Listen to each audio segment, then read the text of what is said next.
Yo, Jason Seth, the body expert, and I wanted to take this opportunity to have an off-the-cuff conversation with you in regards to the most effective way to burn calories without doing any exercise.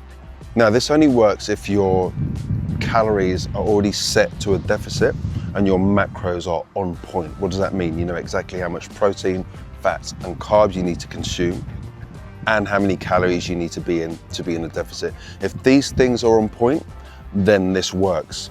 Now, you burn calories through not doing exercise by increasing your NEAT. Now, what's your NEAT?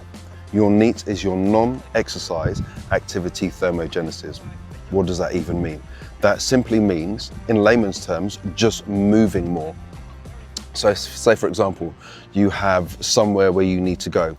You can park a little bit further away, walk the rest of the way.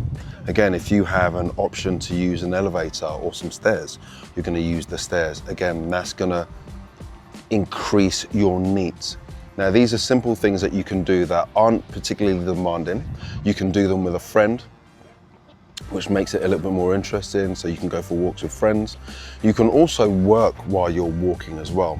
So for example, if you have an online meeting on a call, you can take your calls while you're walking. You can also listen to a podcast. Now, this is a way that I tend to get my clients to use the time. Listen to an educational podcast or listening to an audiobook. This is a really good way to just walk, and the time just passes, and before you know it, you're in your 10,000 step range. So this is the best possible way to burn calories, not fat necessarily, but to burn calories without doing any exercise.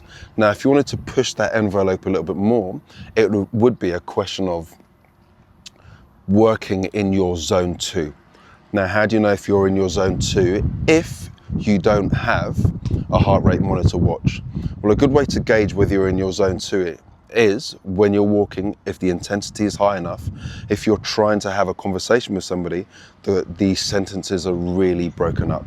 So that's a really good way to know that you're in the right intensity while you're walking to be in your fat burn zone. Other than that, you wear some kind of heart rate monitor watch, and it will tell you based on your metrics that you've put in the watch whether you're in your zone 2 or not. So that's probably the best, most efficient way of seeing whether you're in your zone 2. Now, being in your zone 2, that's going to burn more fat. So just moving, just generally at a steady pace, that's going to be burning more calories, but slightly higher intensity walking is going to have you generally in your zone 2.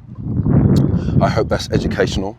I hope you can take away from this short video something that you didn't know and you can implement in your day-to-day life. Jason Seth, the body expert.